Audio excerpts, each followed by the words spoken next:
Hello guys, welcome back to my channel. അപ്പോൾ butter chicken ഉണ്ടാക്കാൻ തുടങ്ങിയാലോ.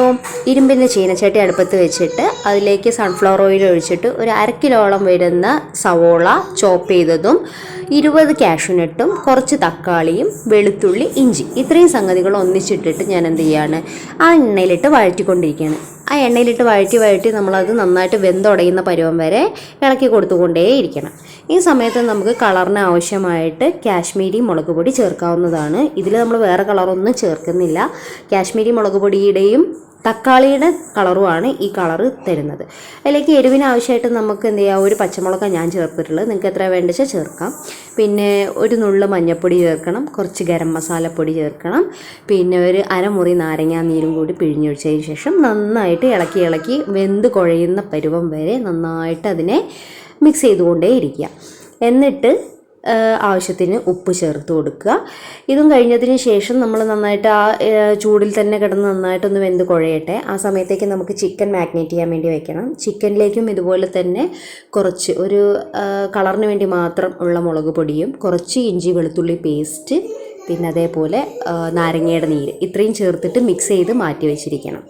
അത് ആ നമ്മുടെ മിക്സ് ഒന്ന് വെന്ത് കുഴഞ്ഞതിന് ശേഷം അത് ചൂടാറാൻ വേണ്ടിയിട്ട് ഒരു ജാറിലേക്ക് മാറ്റി വയ്ക്കണം. ഇപ്പോൾ ഈ ഒരു പരുവത്തിലേക്ക് നമുക്ക് വെന്ത് കുഴഞ്ഞിട്ടുണ്ട്.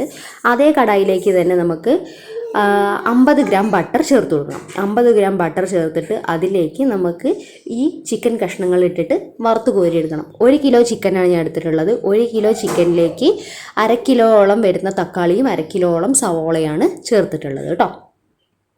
എന്നിട്ട് ഈ ബട്ടറൊക്കെ നന്നായിട്ടൊന്ന് മെൽറ്റായി വരട്ടെ. മെൽറ്റായി വന്നതിന് ശേഷം അതിൽ നമുക്ക് എന്ത് ചെയ്യുക, ചിക്കൻ പീസസ് ഇട്ടിട്ട് നന്നായിട്ടൊന്ന് ഫ്രൈ ചെയ്തെടുക്കണം. കാരണം നമുക്ക് ആ അരപ്പിലേക്ക് ചേർത്ത് കഴിഞ്ഞാൽ ഈ ചിക്കൻ വേവാനുള്ള ഒരു ഗ്യാപ്പൊന്നുമില്ല.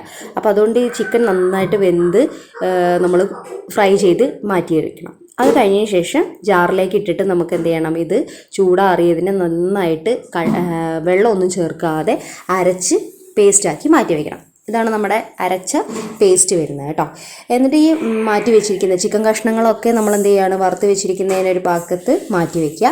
അതേ കടായിലേക്ക് തന്നെ നമുക്ക് എന്ത് ചെയ്യണം, ഈ അരപ്പിനെ ഒഴിച്ചു കൊടുക്കണം. അത്യാവശ്യം ആവശ്യമുള്ള വെള്ളമൊക്കെ ചേർത്തിട്ട് നമ്മൾ എന്ത് ചെയ്യണം, ഈ അരപ്പിനെ ആ കടായിലേക്ക് ഒഴിച്ചു കൊടുത്തിട്ട് അന്നേരം തന്നെ അതിനെ നന്നായിട്ട് തിളയ്ക്കാൻ വേണ്ടി വിടണം. തിളച്ച് വരുന്ന പരുവത്തിലേക്ക് നമുക്ക് അതിലേക്ക് എന്ത് ചെയ്യണം, ഈ വറുത്ത് വെച്ചിരിക്കുന്ന ചിക്കൻ കഷ്ണങ്ങൾ ചേർത്തിട്ട് കൊടുക്കുക. വറുത്ത് വെച്ചിരിക്കുന്ന ചിക്കൻ കഷ്ണങ്ങൾ ഇട്ടിട്ട് പിന്നെ ഇങ്ങനെ ഒരുപാട് വേവാനുള്ള സമയമൊന്നുമില്ല. നമുക്കത് എന്തായാലും നമ്മുടെ ഈ തക്കാളിയും അരപ്പുകളൊക്കെ നന്നായിട്ട് വെന്തതാണ്, ചിക്കൻ പീസുകളും ഒക്കെ വെന്തതാണ്. അപ്പോൾ അതിലേക്ക് ഇനി വേറെ പണികളൊന്നും വരുന്നില്ല, ഇത് മാത്രമേ വരുന്നുള്ളൂ. ഇത് നന്നായിട്ടൊന്ന് ഇളക്കി കൊടുത്തതിന് ശേഷം നമുക്കിതിലേക്ക് ടേസ്റ്റ് കൂടാൻ വേണ്ടി ചേർക്കേണ്ട സീക്രട്ട് ഇൻഗ്രീഡിയൻ്റ് ആണ് എന്ത്, ക്രീം. ഫ്രഷ് ക്രീം നമുക്ക് സൂപ്പർ മാർക്കറ്റിൽ നിന്നൊക്കെ വാങ്ങിക്കാൻ കിട്ടും. ഫ്രഷ് ക്രീം നമുക്ക് ഒരു 1/2 കപ്പോളം ഫ്രഷ് ക്രീം ചേർത്ത് കൊടുക്കുക. അതിനോടൊപ്പം തന്നെ ഒരു 2 ടേബിൾ സ്പൂണോളം ടൊമാറ്റോ സോസും ചേർത്ത് കൊടുക്കുക.